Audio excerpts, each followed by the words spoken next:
Joining us now is House Natural Resources Committee ranking member and member of the Transportation and Infrastructure Committee, Congressman Bruce Westerman.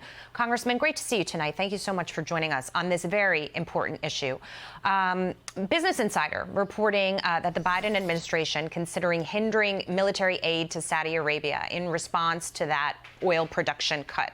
This would be retaliation. Biden said there were going to be consequences, but we're in a pretty bad spot right now as a result of our domestic policy here at home, as a result of tapping the SPR under the 50% level and continuing to, dig oil out of it.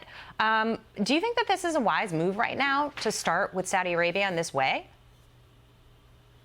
Oh, good afternoon, Jackie. So good to be with you. No, I don't think it's a good idea. We're sleeping in the bed that Joe Biden and the Democrats made for us, and it shouldn't be this way.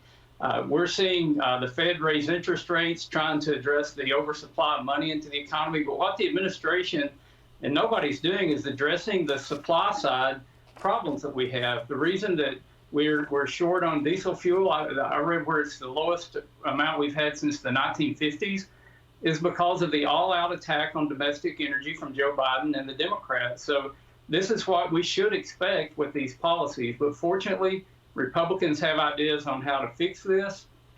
I hope the American people give us the majority next week so that we can put our policies into place and give this administration the choice to make. Do you want to do what's right for America? Do you want to develop our domestic resources, or do you want to continue to push bad policies like punishing Saudi Arabia on the military side for something that's an economic issue? This is the wrong way to go.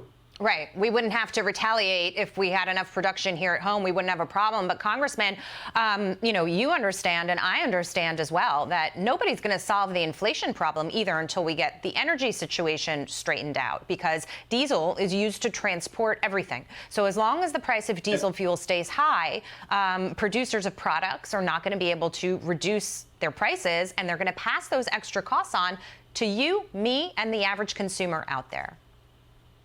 Absolutely. Diesel is very important in transportation. It's also very important in agriculture and construction. So as we see diesel prices go up and shortages with diesel, it affects the whole economy. But it's more than just diesel fuel. It's natural gas. It's all the fuels that we use to make electricity. It's been an all-out attack on domestic energy production, and we're seeing increases to heat our homes, to drive our cars. But where it's really hurting the most, I'm afraid, is at the supermarket, because these energy prices they permeate all through the food supply chain, with natural gas being the key ingredient to nitrogen fertilizer, which is basically the basic input to agriculture. So these attacks on domestic energy have hurt people that are on low income and fixed income the most, with increased food prices. And real quick, last week, top bank CEOs went to Saudi Arabia to speak at a forum there, talking about energy issues.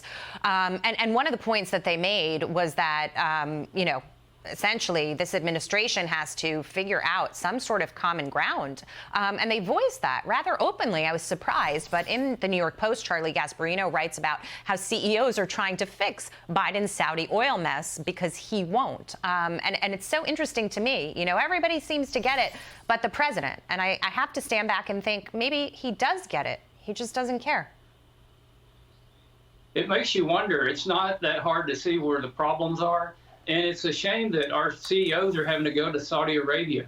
Why can't we produce the energy here? We're blessed with domestic energy. We could be creating jobs in the United States, keeping wealth here at home, instead of exporting it to foreign countries and depending on their policies to supply our energy. It's asinine that we're going down the route that we're going, but it can change. And I'm ready to get to work on it on the Natural Resources Committee. Congressman Bruce Westerman, thank you so much. We'll talk to you soon. Thank you.